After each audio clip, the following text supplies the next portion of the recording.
আল্লাহ পাকে নিয়ামত পেয়েছে, তারা শুধু শরীয়ত নয়, শরীয়তের সাথে সাথে এলমে বাতেন মারেফাতেরও কিছু জ্ঞান তারা অর্জন করে আল্লাহ পাককে যেভাবে চিনার দরকার সেভাবে চিনেছে।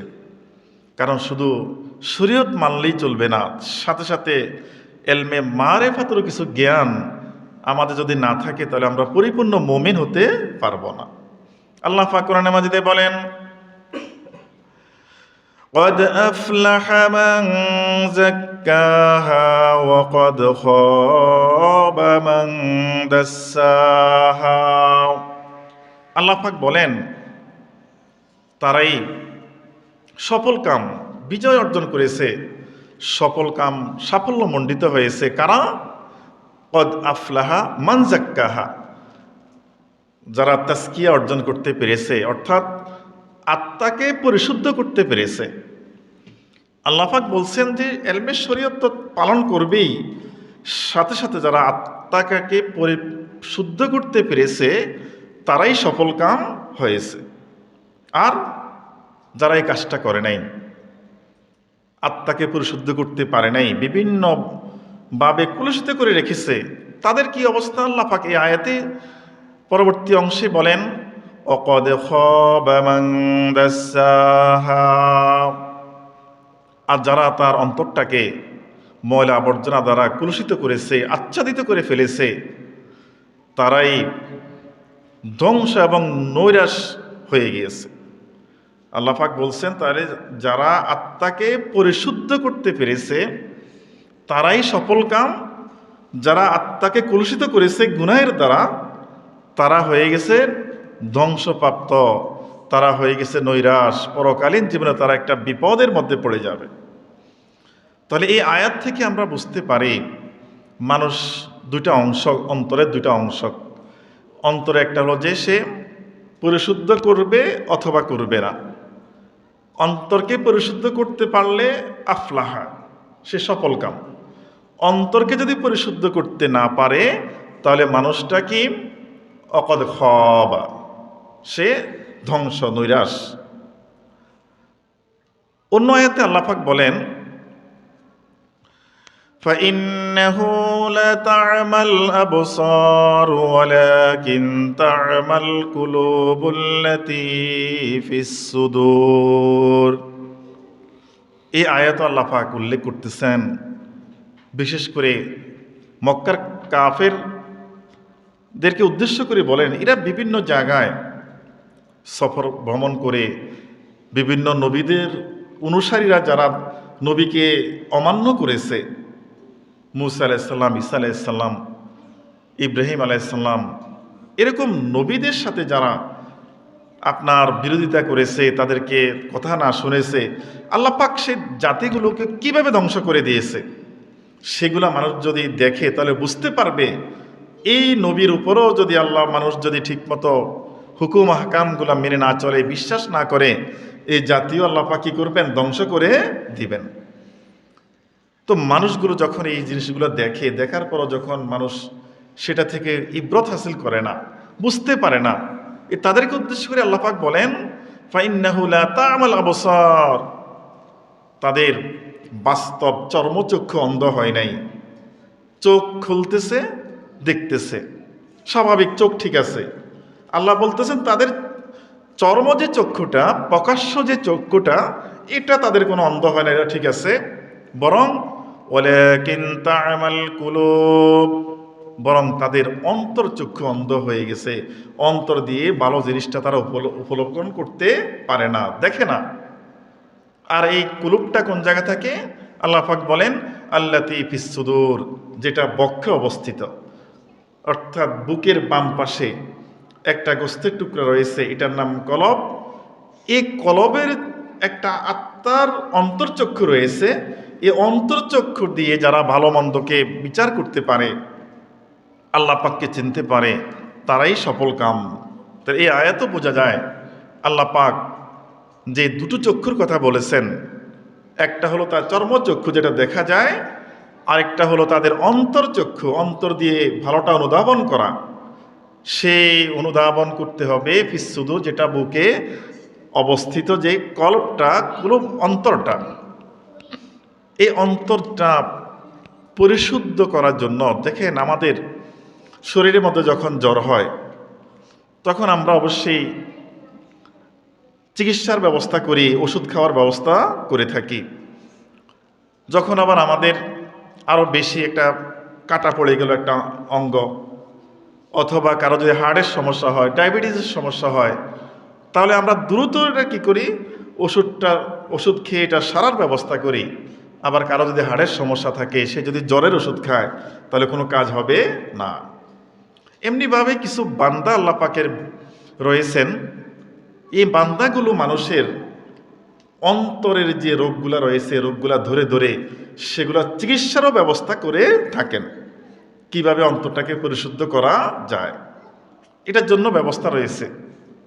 যারা মহসেন বান্দা রয়েছে, সদেকিন বান্দা রয়েছে, সলেহীন বান্দা রয়েছে, এই বান্দাগুলা মানুষকে দেখে দেখে মানুষের অন্তরের অবস্থা কি, তার রোগ রয়েছে, এগুলা তাকে ধরিয়ে দিয়ে কিভাবে পরিশুদ্ধ হতে হবে সেটার ব্যবস্থা করে দেয়।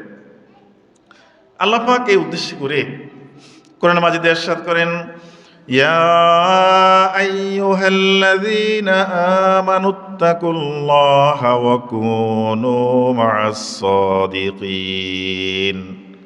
আল্লাহ বলেন, হে মুমিনগণ, কুনু, তোমরা আল্লাহকে ভয় করো, ইত্তাকুল্লাহ, তোমরা আল্লাহকে সর্বাবস্থায় ভয় করো, আর ওয়া কুনু মা'আস সাদিকিন, যারা সত্যবাদী লোক রয়েছে তাদের তোমরা সাথী হয়ে যাও, তাদের সোহবত অন্বেষণ করো, তাদের সঙ্গে থাকো। তোমরা সদিকিন বান্দার সাথে থাকার জন্য আল্লাহ পাক আমাদেরকে আয়াতে নির্দেশ প্রদান করেছেন। কেন? এই যারা সদিকিন বান্দা, সলেহীন বান্দা, মহসিন বান্দা, এই বান্দারা নিজেও গুনাহ করে না, মানুষকেও গুনার জন্য কখনোই তারা করতে দেয় না, বরং বাধা দেওয়ার চেষ্টা করে। নিজেরা এবাদত বন্দেগী করে, মানুষকেও এবাদত বন্দেগী করা উৎসাহ প্রদান করে থাকে। সাথে সাথে শুধু বরজ এবাদত নয়, এই মহসিন সদেকিন যারা বান্দা রয়েছে তারা আপনার ফরজগুলো আদায় করে, ওয়াজিবগুলো আদায় করে, সুন্নতগুলো আদায় করে, নফলগুলো আদায় করে, মুস্তাহসান যেগুলো রয়েছে সেগুলো সহকারে একেবারে বিন্দু বিন্দু করে শরীয়তের সকল বিধান এবং জিহাদা সহকারে তারা আদায় করে করে মানুষগুলা সদিকিন বান্দা হয়েছে, সলেহীন বান্দা হয়েছে, মহসিন বান্দা হয়েছে। এই মানুষগুলোর সঙ্গী হলে তারা আপনাকে আমাকে শুধু শরীয়ত নয়, সাথে সাথে এলমে বাতেন শিক্ষা দিয়ে একজন পরিপূর্ণ মানুষে তারা রূপান্তরিত করে দেয়, যেন আল্লাহ পাকের নৈকট্য হাসিল বান্দা সে হতে পারে। আর সেই জন্য আল্লাহ পাক কোন আয়াতে বলেন, শুধু তুমি একা একা পারবা না। ইয়া আইয়ুহাল্লাযীনা আমানুত্তাকুল্লাহ ওয়াবতাগু ইলাইহিল ওয়াসিলা। হে বান্দা, আমার মুমিন বান্দারা, আল্লাহ বলেন আল্লাহকে তোমরা ভয় করো। বারবার ইত্তাকুল্লাহ, আল্লাহকে ভয় করতে হবে। আমরা যদি আল্লাহকে ভয় না করি তাহলে দুনিয়ার বিভিন্ন কাজে যদি আমরা ব্যস্ত হয়ে যাই তাহলে শয়তান আমাদেরকে ধোঁকা দিয়ে এই দুনিয়ার মধ্যে আমাদেরকে বিপদগামী করে ফেলবে। এই যে আল্লাহ পাক বলছে ইত্তাকুল্লাহ, তোমরা সর্ব অবস্থায় আল্লাহ পাককে তোমরা ভয় করো। আর অবতাগু ইলাইহিল ওয়াসিলা, আল্লাহ পাককে ভয় করার সাথে সাথে আল্লাহকে পাওয়ার জন্য তোমরা ওসিলা সন্ধান করো। কিভাবে আল্লাহকে পাওয়া যাবে, কার মাধ্যমে পাওয়া যাবে, কোথায় গেলে পাওয়া যাবে, আত্মাকে পরিশুদ্ধ কোথায় করা যাবে, এটা তোমরা অন্বেষণ করো।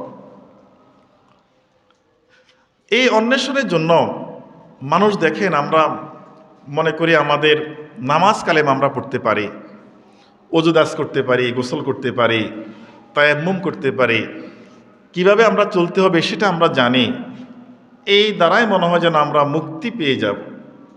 এটা যে আমাদের ভুল ধারণা। সাথে সাথে আমাদেরকে আল্লাহকে চেনার জন্য সে পথটাও যদি আমরা না ধরি, না জানি, তাহলে আমরা অবশ্যই বিপদগামীর মধ্যে পড়ে যেতে পারি। যেমন ইমাম মালিক রহমতুল্লাহ আলাই, যিনি একটা মাযহাবের ইমাম এবং মদিনায় মসজিদে নববীর ইমাম ছিলেন, খতিব ছিলেন।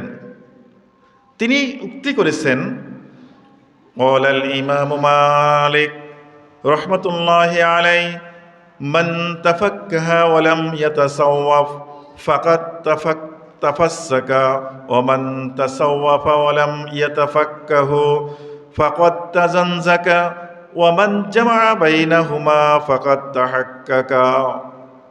ইমাম মালিক রহমতুল্লাহ আলাইহি বলেন, মান তাফাক্কাহা ওয়ালাম ইয়াতাসাওয়াফ ফাকাত তাফাসসাকা।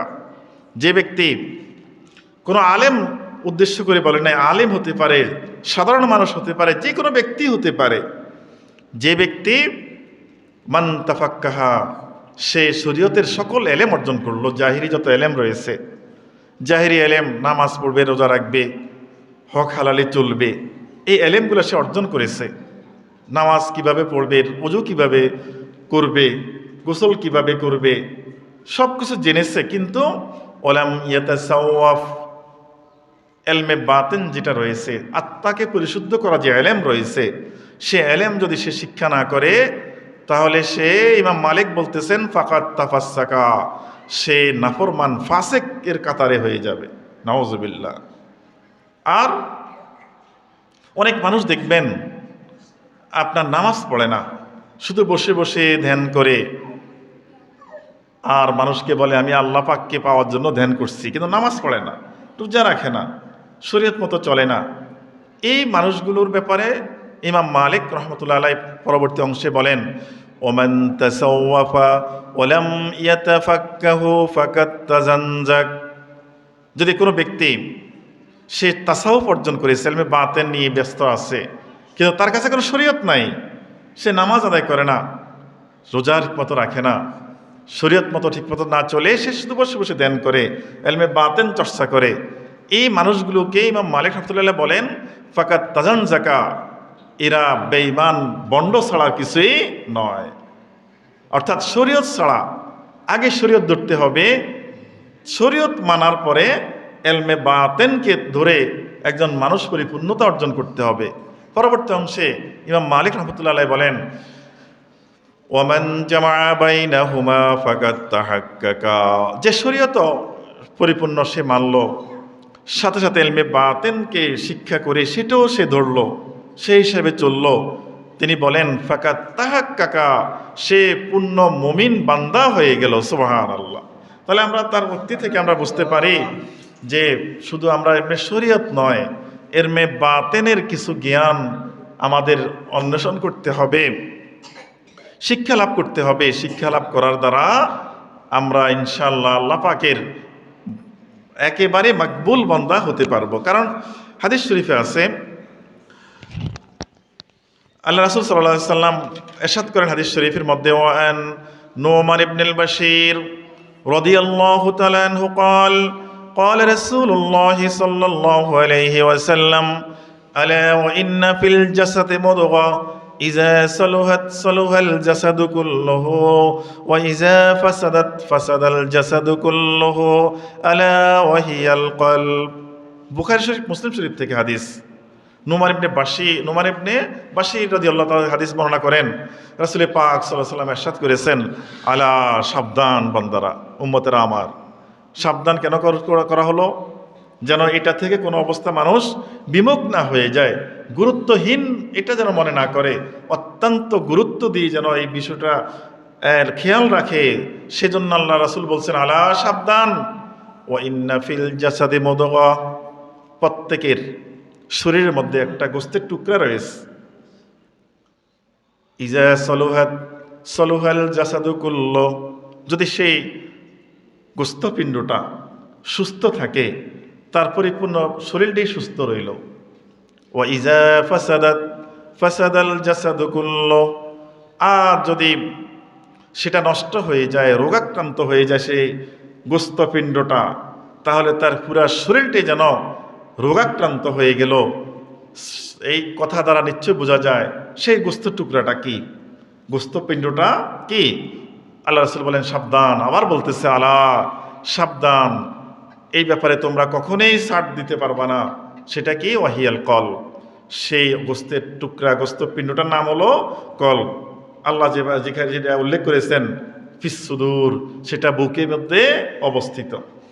তাহলে বুকের মধ্যে বাম পাশে একটা গোস্তের টুকরা রয়েছে, সেটার নাম কলব। আল্লাহ রাসূল বলছেন সে গোস্তের টুকরা যদি আমাদের শুদ্ধ থাকে, পরিশুদ্ধ থাকে, তাহলে আমরা পুরো দেহটা মনে হয় যেন পরিশুদ্ধ পবিত্র হয়ে আছে। আর সেটা যদি রোগাক্রান্ত হয়ে যায়, ময়লা আবর্জনায় জং পড়ে যায়, তাহলে আমাদের পুরা শরীরটা আল্লাহ রাসূল বলছেন রোগাক্রান্ত হয়ে গেছে, অপবিত্রতার মধ্যে পড়ে গেছে। অন্য আয়াত আল্লাহ পাক বলেন কাল্লা বাল রানা আলা কুলুবিহিম, অন্তরের মধ্যে যে গোস্তের টুকরা রয়েছে, রন আরবিতে যেটাকে বাংলায় বলা হয় জং, মরিচিকা পড়ে গেছে।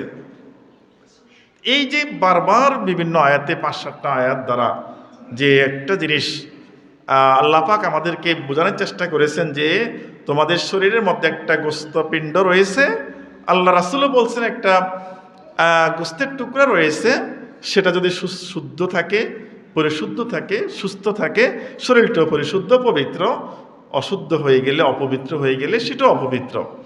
এখন এই যে গোস্তের টুকরাটা আমরা তো জানি সেটা তো আমাদের সাথেই আছে, আমরা তো এটাতে ময়লা লাগাই না। সেটাতে ময়লা লাগে কিভাবে, জং ধরে কিভাবে? সেটা হলো আমাদের অন্তরের কিছু রোগ রয়েছে, যে রোগগুলো দেখা যায় না, সেগুলো যদি আমরা করি আমাদের কারণেই আমাদের অন্তরটা নষ্ট হয়ে যায়, জং ধরে যায়, রোগাক্রান্ত হয়ে যায়। সেগুলো কি? সেগুলো কিছু অংশ হলো যেমন মিনাল আমরাদিল কালবিয়া, অন্তরের রোগসমূহ, যেগুলার অন্তরের রোগ অন্তরটাকে নষ্ট করে ফেলে, অপবিত্র করে ফেলে, সেগুলো হলো কালগাশে আল গিল্লে ওয়াল হিকদে ওয়াল হাসাদে ওয়াল হিরসে ওয়াল কিবরি ওয়াশ শাহওয়াত। এর মধ্যে আপনার দেখেন যেগুলো আমরা স্বাভাবিক সবাই জানি, কিন্তু সবাই জানি অন্তরের রোগ কোন কোন জায়গায়। সেটা কি? মনোমালিন্য, সবসময় মনের মধ্যে মনোমালিন্য থাকা, এটা অন্তরের রোগ। আস্তে আস্তে অন্তরের মধ্যে দাগ পড়ে যায়। তারপরে অলগাস্যে, বিদ্বেষমূলক ভাব, সবসময় অন্তর যদি আমরা লালন করি, অন্তরের মধ্যে দাগ পড়ে যায়। তারপরে অল হিকদে, খেয়ানত, যদি আমরা কোনো কারো আমানত থাকে, কোনো টাকা আমানত দিল, কথা আমানত দিল, সম্পদ আমানত দিল, সেটা যদি আমরা নষ্ট করে ফেলি বা নষ্ট করার চিন্তা যদি মনের মধ্যে লালন করি, এটা অন্তর নষ্ট হয়ে যায়। অল হাসাদ, হিংসা দ্বারা, হিংসা মনের থেকে প্রথম আসে, পরে মুখ দিয়ে সেটা প্রকাশ পায়, আগে মনে আসে। এই হিংসা যদি মনের মধ্যে আমরা লালন করি, অন্তরটা নষ্ট হয়ে যায়, জং ধরে যায়। ওয়াল হিরসে, লোভ লালসা, অনেক পাবো, অনেক খাবো, অনেক সম্পদ অর্জন করব, এই যে একটা লোভ, এটা সবসময় মানুষের মনের মধ্যে থাকে। বেশি লোভ যখন মনে থাকে, অন্তরে থাকে, তখন মানুষের অন্তরের মধ্যে আস্তে আস্তে দাগ পড়ে যায়, জং পড়ে যায়। ওয়াল কিবরে, অহংকার, বংশগৌরব, অহংকার, কিছু টাকা পয়সা হইলে অহংকার, কিছু সমাজে একজন ব্যক্তিত্ব হলেই তার অহংকার চলে আসে। এই অহংকার যদি মানুষের কোনো অন্তরে লালন করে, তাহলে তার অন্তরটার মধ্যে জং পড়ে যায়, এটা করা যাবে না। অশাহওয়াত, অবৈধ কামনা বাসনা, অবৈধভাবে আপনার মদের দিকে, নারীর দিকে, অন্যায়ের দিকে মানুষ যখন মনে ঝুঁক থাকে, মসজিদে আসতে চায় না, চায়ের দোকানে বসে বিড়ি খেতে পারবে, ঝোঁক ওদিকে চলে যায়। এই যেরকম যদি অবৈধভাবে কোনো আশা থাকে মনের মধ্যে, এই আশা যতক্ষণ থাকবে ততক্ষণ অন্তরের মধ্যে আস্তে আস্তে দাগ পড়ে যাবে। ওয়াল বখলে ওয়ার রিয়া, কৃপণতা, মানুষ সম্পদ আছে ব্যয় করতে চায় না, সময় আছে নামাজে ইবাদতের দিকে দিতে চায় না, কৃপণ। এই কৃপণতা যদি আমরা অন্তরে লালন করি, অন্তরের মধ্যে জং পড়ে যায়, দাগ পড়ে যায়। আর রিয়া, যখন মানুষের লোক দেখানো ইবাদত করে, ইবাদত করতেছে ঠিক, কিন্তু সে মানুষকে ভালো মনে করবে, তাকে সে ভদ্র মনে করবে, নির্বাচনে সে ভোট পাওয়ার জন্য বিভিন্নভাবে যদি এরকম কোনো লোক দেখানো ইবাদত বন্দেগী করে, এই অন্তরের মধ্যে জং পড়ে যায়। ওয়াল উজবি ওয়াল গীবাতে, খুদ পছন্দি, উজব, আমি যেটা বলেছি সেটাই হবে, আমার পছন্দ মতেই সব কিছু চলবে, এরকম চিন্তা যদি মনে থাকে, মানুষের মনের মধ্যে একটা রোগ, এটা দ্বারা মানুষের অন্তরে জং পড়ে যায়, দাগ পড়ে যায়। তারপরে উজবে অল গীবাতে, গীবত শিকায়ত করা, মানুষ যখন মানুষের অন্যের দোষ চর্চা করে, তখন এই দোষ চর্চা শুধু মুখ দিয়েই করে নাই, এই অন্যায়টা করার কারণে তার অন্তরে দাগ পড়ে যায়। ওয়াত-তামাই ওয়াল হারাম, এবং দুরাকাঙ্ক্ষা, আমি যতখানি তার চেয়ে অনেক বেশি আশা করি। হ্যাঁ, ভিক্ষুক যদি একটা বাজারও গাড়ির চিন্তা করে আমি সেটাতে গাড়ি দিয়ে চলবো, এরকম দুরাকাঙ্ক্ষা যেটা সম্ভব নয়, এরকম কোনো আশা যদি মনের মধ্যে আমরা লালন করতে থাকি, এর দ্বারা আমাদের অন্তরের মধ্যে দাগ পড়ে যায়, জং পড়ে যায়। এরকম অনেক গুনাহ রয়েছে অন্তরের মধ্যে, সেগুলো আমরা যদি একেবারেই মুক্ত করতে পারি, একেবারে অন্তরটাকে যদি পরিষ্কার করতে পারি, পরিষ্কারের পর এরপরে কিছু জিনিস আমরা সেখানে যদি রাখতে পারি, তাহলে আমাদের দিন দিন অন্তরের মধ্যে নূর বৃদ্ধি পেতে থাকবো, আরও শক্ত শক্তি হতে থাকবে অন্তরটা। সেগুলা কি? সেগুলা বিল কজায়ে ওয়াল কনায়া, আল্লাহ পাকের প্রতি সবসময় সন্তুষ্ট থাকা। এটা যদি থাকতে পারি তাহলে অন্তরটা পরিশুদ্ধ থাকবে, আরও নূর বৃদ্ধি পাবে। অল কনায়াতে, এবং অল্পে তুষ্টি, অল কনায়া, অল্পে তুষ্টি থাকা। খানা কম আসছে, ঠিক আছে, বেশি কোনো আশা করে না, স্বাভাবিক চলতেছে, ঠিক আছে, কিন্তু বেশি আকাঙ্ক্ষা করে না। অল্পে সন্তুষ্ট থাকাটা, এটা অন্তরের জন্য একটা আলো মতো কাজ করে, পরিশুদ্ধি কাজ করে। এমনিভাবে ওয়াত্তাহকির নফসে, স্বীয় নফসের প্রতি ঘৃণা, যে তুমি কেউ না, অন্তরে নিজের প্রতি নিজে ঘৃণা আসা, অমূল্য মনে করা, যে আমার থেকে যে ছোট, চিন্তা করতে হবে তার অনেক গুনাহ কম, আমার চেয়ে বড় যে, তার নেক অনেক বেশি, নিজে কিছুই নয়, নিজেকে ছোট মনে করে রাখা। নিজেকে ছোট মনে করে যতক্ষণ রাখতে পারে মানুষ, তখন মানুষের অন্তরের মধ্যে আস্তে আস্তে এটা নূর আসে। এটা যেহেতু এটা ভালো গুণ, ভালো গুণে মানুষের অন্তরে আলো আসে, আর খারাপ কাজগুলায় অন্তরের মধ্যে দাগ পড়ে যায়, জং পড়ে যায়। আর সেটা যদি পরিশুদ্ধ করা না যায়, এর মধ্যে ইখলাস থাকতে হবে, নম্রতা, তাওবা থাকতে হবে, আনুগত্য থাকতে হবে, আল্লাহর উপর সবসময় ভরসা রাখতে হবে। তারপরে সংসারের মধ্য থেকে একবারে সারা দিন সংসারের জন্য খেটে খাওয়া, সেটাতে কিছু নিজেকে বিরত রাখতে হবে। সারাদিন সংসারের জন্য শেষ, এই সংসার করতে করতে মানুষ ইবাদত বন্দেগী ছেড়ে যায়, আবার এই সংসার করতে করতে হারামের মধ্যে মানুষ পা দিয়ে ফেলে, ইত্যাদি ইত্যাদিভাবে। আমরা তো অনেক কিছু বলতে পারলাম না। আপনার এই ভালো গুণগুলা দ্বারা অন্তর শুদ্ধ হয়, আর খারাপ যেগুলো রয়েছে সেগুলো দ্বারা অন্তর কলুষিত হয়ে যায়। আর আল্লাহ পাক বলছেন, কদ আফলাহা মান যাক্কাহা, যে অন্তরকে পরিশুদ্ধ করতে পেরেছে, কদ আফলাহা, আল্লাহ বলছে সে সফল কাম হয়ে গেছে। আর যে এটাকে ওয়াকাদ খাবা মান দাসসাহা, যেটা কলুষিত করে ফেলছে, সে ধ্বংস নৈরাশ হয়ে গেছে। আল্লাহ, আমরা যেন আল্লাহ পাকের শুকর গুজার হয়ে আফলাহা, সফল কাম বান্দা হতে পারি। আল্লাহ পাক আমাদের সে তৌফিক দান করুক। সবাই বলুন আমিন। ওয়া আখির দাওয়ানা আলহামদুলিল্লাহি রাব্বিল আলামিন।